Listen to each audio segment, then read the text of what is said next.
Hello, this is the network service of the NTA. Welcome to Venice at 10 on NTA News 24, reaching you live from Abuja studio. I am Musbal Nanwahab with the news. The headlines. Affordable health care and productivity of Nigerians will be given priority attention within the period of this administration. President Buhari expects more from ministers as 2021 midterm ministerial performance review retreat closes in Abuja.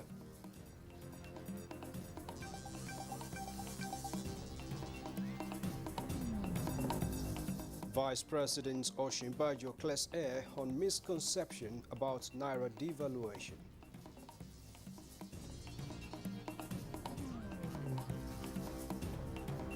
More cheaper, less cumbersome to have indirect primary election. Senate reverses its decision on electronic transmission of election results.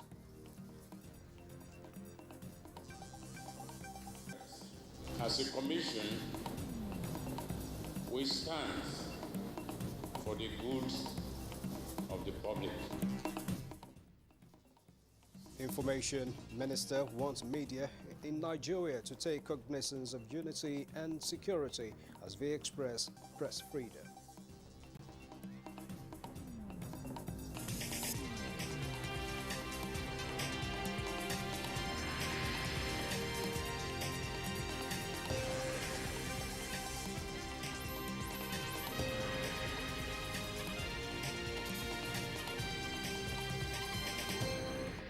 Thanks a lot for staying tuned in to the news. Cabinet ministers and permanent secretaries have been directed to work assiduously and in synergy towards total delivery of set targets of the present administration aimed at improving the livelihood of all Nigerians. President Muhammadu Buhari gave the directive at the end of a two-day midterm ministerial performance review retreat. Said robust performance culture should also be promoted across MDAs. State House correspondent Teda Musambo has the reports. There must be synergy between the fiscal and monetary authorities to keep the economy on the trajectory of growth. Distinguished ladies and gentlemen, issues around expanding access to quality education, affordable health care, and productivity of Nigerians will be given priority attention within the period of this administration. We will sustain all ongoing efforts in rebuilding our health system through targeted investment in the health sector, especially our vaccination drive to halt the spread of the coronavirus pandemic. This administration remains committed to providing the education and training required for employment and entrepreneurship, particularly using the technology to impact the relevant skills on our youth. Our social investment programs will be sustained in the coming years. We will continue to reach out to the poorest and most vulnerable households through the National Cash Transfer Program and other initiatives of government. The Ministry of Humanitarian Affairs, Disaster Management, and Social Development has been directed to come up with a legislative framework for social protection that also guarantees its funding stream. In view of the critical role of micro, small, and medium enterprises in economic growth and development, efforts will be geared towards removing all bottlenecks that militate against access to government support schemes by SMEs. President Muhammadu Buhari speaking of a closing of a ministerial midterm review. Now, contrary to insinuations in some quarters, the Nigerian economy is more diversified than the outside world thinks. Director General of the World Trade Organization, Dr. Ngozi Okonjo-Iweala, disclosed this while addressing participants of a midterm ministerial performance review retreat. In Abuja, State House correspondent Adamu Sambo reports. Oil rents account for less than a tenth of GDP, according to the World Bank. Manufacturing value added has been on the rise for the past decade. Small-scale Nigerian industry is supplying leather goods and textiles to all of West Africa and even further afield. Agriculture accounts for about 1/3 of employment and 1/4 of output, with considerable potential for greater productivity and value addition. And of course, there is Nigeria's vibrant services sector. Addressing participants at the retreat virtually, the Director General of the World Trade Organization is delighted that Nollywood films on Netflix, fintech and e-commerce firms from Nigeria are not only attracting foreign capital but also expanding across Africa.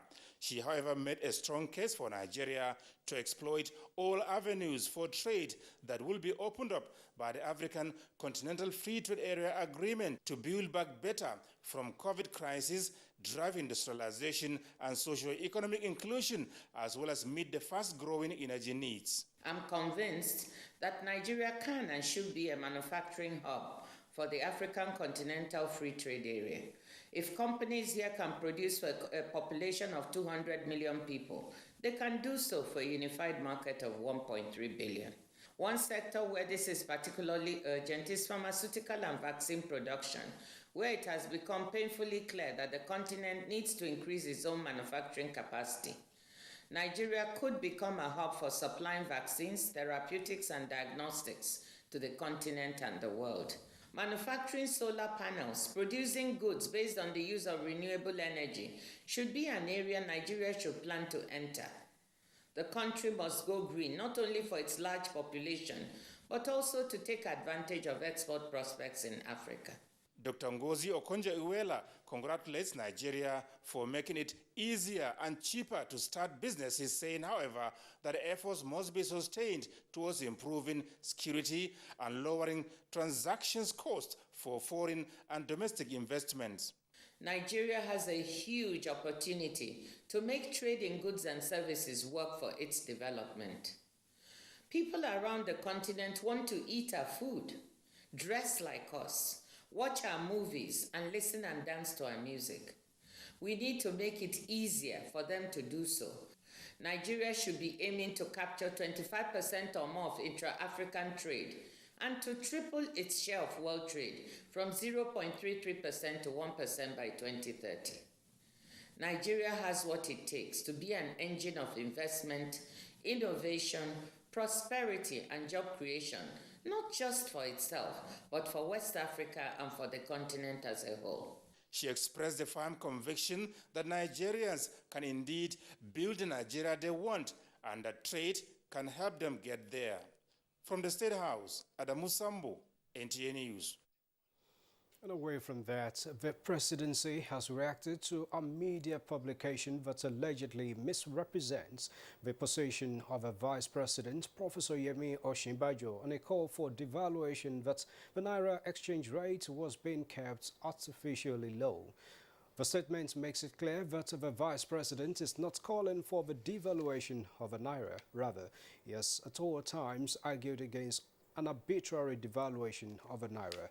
The position of a vice president was that currently the Naira exchange rate benefits only those who are able to obtain the dollar at 410 Naira, some of whom simply turn around and sell to the parallel markets at 570 Naira.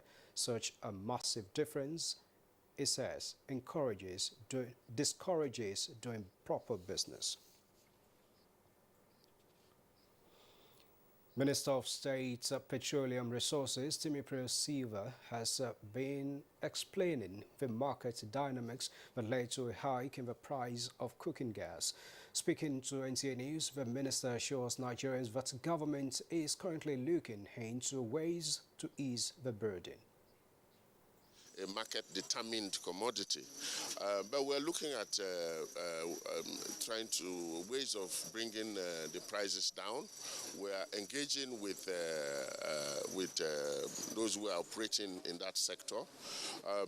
We're looking at possibilities. Yet, I will not say what we have done. We have taken decisions on it yet, but we're looking at possibilities because appropriate pricing of gas is very important to the success of our push for gas and the decade for gas. So we have to really be concerned. One of the things that is being suggested is that we take out VAT from imported gas, and that if we do that, it's going to crash the price of gas. And you know, what is mainly affecting the gas pricing today also is foreign exchange. You know, the foreign exchange, a lot of the gas is being imported, and foreign exchange, of course, you are aware, is not where it used to be. So once foreign exchange begins to move, it impacts on the gas prices. But we are looking at it, whether we're going to take out the VAT as is being suggested. But while that is being contemplated, we also have to think of the local producers as well. The local producers are saying, look, VAT was introduced to imported gas because we wanted, as a country, to protect our local producers. So today we have a dilemma. We don't know exactly how to balance it, and that is really the crux of the decision. So we are looking at it. We're going to have meetings with the gas producers and, of course, the importers of gas, and then we'll get a middle course and we'll take a decision that will be best for everybody. Minister of State of Petroleum Resources, Timi Silva, explaining the reason for the hike in the price of cooking gas. OPEC Secretary General Mohammed Sanusi Barikindo has described the 2021 African Refiners and Distributors Association Conference as the latest in OPEC's portfolio of high-level dialogues. The conference, with the theme Developing Africa's Downstream Energy Transition Plan, includes ongoing meetings with the European Union, China, India, Russia and the US towards clearing contending perspectives on the energy transition. Lydia Sampson reports. Determined to drive the energy transition conversation to factor in the peculiar nature of oil and gas in the entire energy mix, the Organization of Petroleum Exporting Countries, OPEC, has been holding high-level engagements with global critical stakeholders. With 7 African oil-producing countries being members of the organization, the dialogue with the African Refiners and Distributors Association is seen as a logical next step for OPEC. Barikindo says he's hoping OPEC and Africa relations will further enhance through this new dialogue event for both sides to benefit thoroughly from the highly valuable exchange of outlooks and research. The unpleasant reality is that the industry is still reeling from the devastating impacts of the COVID-19 pandemic, during which investment declined by a massive 30% in 2020. This scenario of underinvestment, if it were to continue, could result in demand exceeding supply, creating heightened market volatility and an energy security risk to both producers and consumers. The Secretary General says one cannot read a newspaper or watch the news without hearing about the impending energy transition and how countries and the energy industry might respond to this global challenge. Ironically, he said, the fervor surrounding this topic has been intensified further by the recent volatility brought on by the coronavirus pandemic, and discussions related to climate change and the energy transition has risen to the top of the energy industry agenda. These debates are expected to reach a fever pitch in less than 3 weeks as the UN Climate Change Conference COP26 kicks off on the 31st of October in Glasgow, Scotland. The Secretary General added that OPEC is working closely with its member countries to advocate for real change on these issues in the lead up to and during this very important conference. He lamented how recently the industry witnessed investors and environmental lobbyists and even some corporate bodies exerting increasing pressure on governments and oil oil-producing companies to adopt radical policies and initiatives that could, in the end, be more disruptive than productive for the global energy industry. Some extreme voices has even called for discontinuation of investment in oil and gas. He reiterates that such views are both risky and unrealistic. He said, well, OPEC fully supports the need to decrease emissions and bolster innovation and enhance efficiency. That cannot come out of the cost of draining industry investment. In Abuja, Lydia Samson, NTA News. You've been watching the news at 10 on NTA News 24. Outcome of a meeting between NNPC and tankers drivers in just a moment after this break. Stay with us.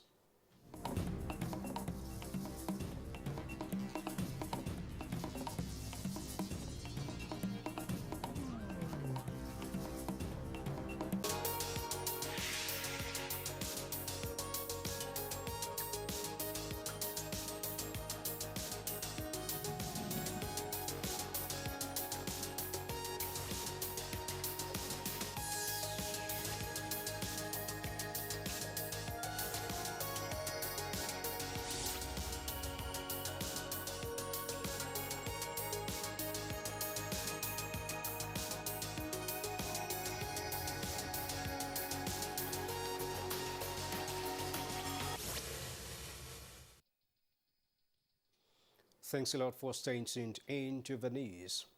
As a follow-up to its efforts in sustaining the current smooth supply and distribution of petroleum products nationwide within the festive period and beyond, the Nigerian National Petroleum Corporation, NNPC, has engaged critical stakeholders to find lasting solutions to the road network challenges and other lingering issues. Following NNPC intervention over the weekend, the Petroleum Tanker Drivers PTD branch of the Nigerian Union of Petroleum and Natural Gas Workers NUPENG called off a planned strike action, agreeing instead to accept the dialogue option proposed by the corporation, a development that has sustained smooth supply and distribution of petroleum products nationwide. A statement by Garabuddin Mohammed, General Manager, Group Public Affairs Division, NNPC, says the Chief Executive Officer of NNPC, Mile Kyari, took a decisive step towards actualization of his promise and hosted a major stakeholders meeting at the NNPC Towers. The meeting had in attendance the Petroleum Tanker Drivers PTD, the National Association of Road Transport Owners NATO, Department of Petroleum Resources DPR, Federal Ministry of Works, Federal Inland Revenue Service FIRS, Department of State Services DSS, Federal Road Safety Corps FRS, and the Nigeria Union of Petroleum and Natural Gas Workers NUPENG. The NNPC CEO said stakeholders have agreed on a framework for NNPC intervention in critical road rehabilitation through the federal government tax credit scheme. In line with the President's Executive Order 7, upon the fruitful deliberations, the NNPC has pledged to support the PTD and NATO in carrying out quick intervention fixes on some strategic bad spots identified to enable unhindered movements of trucks for transportation of petroleum products nationwide. Stakeholders also agreed to enforce mandatory installation of safety valves in all petroleum products trucks in the country effective February 1, 2022.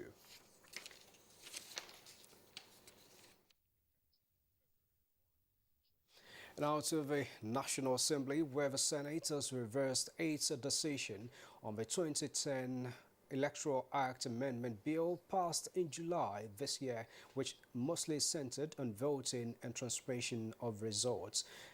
National Assembly correspondent Ignatius Unko reports that the Senate rescinded its decision on 4 clauses.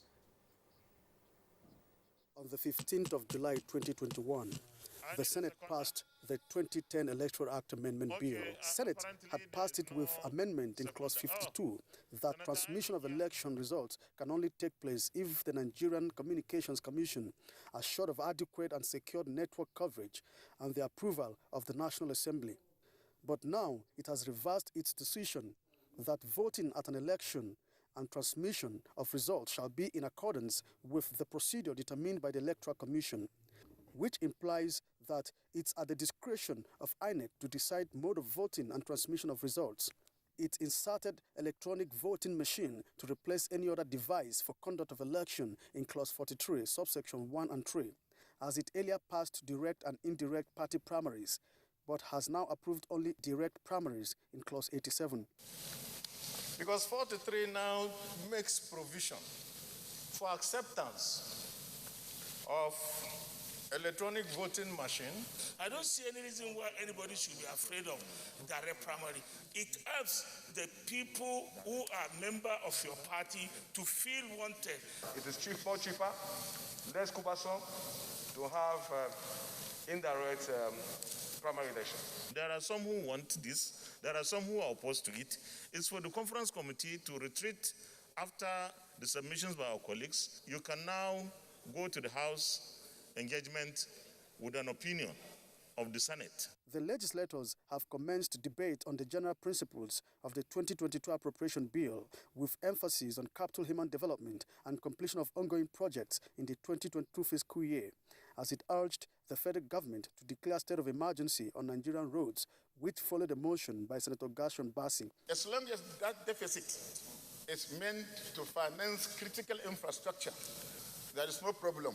The issue of security, as mentioned by the Mr. President, and the commitment shown, is something that should be appreciated by all the sundry.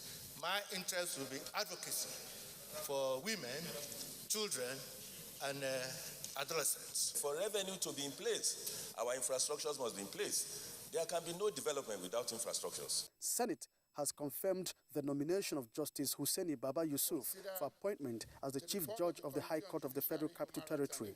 From the National Assembly, Ignatius Nkwo, NTA News.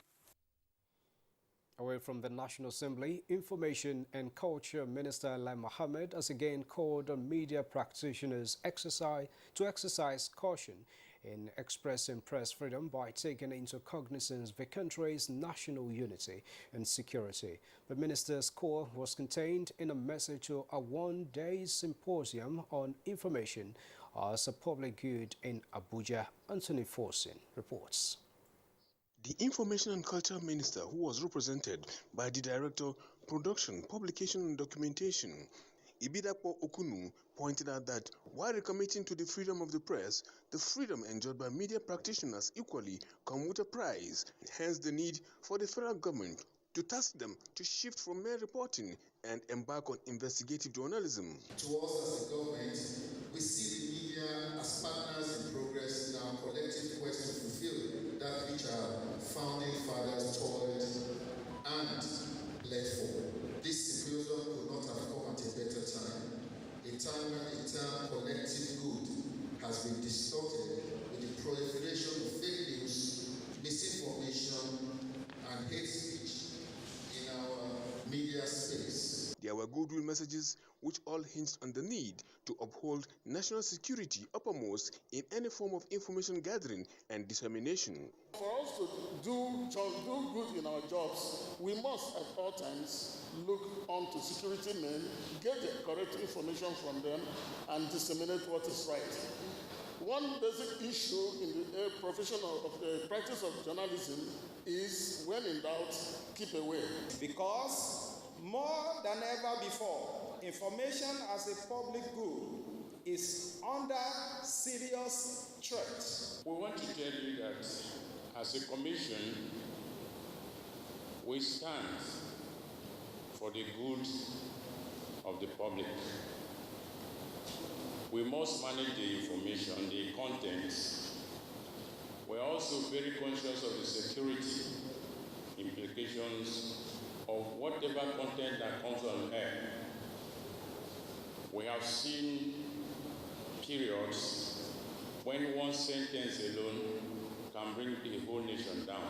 From the security agencies, this is their point. In the defense sector, we hold information very dear, as without information, we would hardly be able to deliver on our responsibilities. I must also add that sometimes information threatens our operation. At various fora, we have been saying this that at this point in time, now they are having dimensions and emergence of various platforms, citizen journalism, digital journalism, and what have you. How do we manage this information not to affect the reputation, unity, progress of our beloved country, Nigeria? In his presentation on the topic, Information as a Public Good, Nigeria's Trajectory, on the role of the media and information managers to sustain democracy and current challenges facing our nationhood, Dr. Chido Onwuama was emphatic about the need to take national unity and security serious. In Abuja, Anthony Forson, NTA News. Another stop of the National Assembly, where the House of Representatives has considered and approved a report on bills seeking the establishment of development commissions for the southeast and southwest of Nigeria. At Tuesday's plenary, the House of the Committee of the Whole considered and adopted a report to establish the commissions which seek to have funds allocated from the federal account, among other sources, for the purpose of addressing infrastructure development and ecological challenges in the two regions. Meanwhile, House Speaker Femi Gbajabiamila has directed the clerk to write the Federal Capital Territory Administration to address the states of infrastructure of the National Assembly, as the House intends to commence debate Wednesday this week on the 2022 budget proposal. The lawmakers had expressed discomfort when the House resumed plenary Tuesday as a cooling system was down. Recently, concern has also been raised on the leak of water into the structure when it rains. You've been watching the news at 10 on NTA, News 24. We're taking another break. More stories in just a moment. Stay with us. This is NTA News 24 broadcasting from Abuja. You can watch us anywhere, anytime on the following platforms.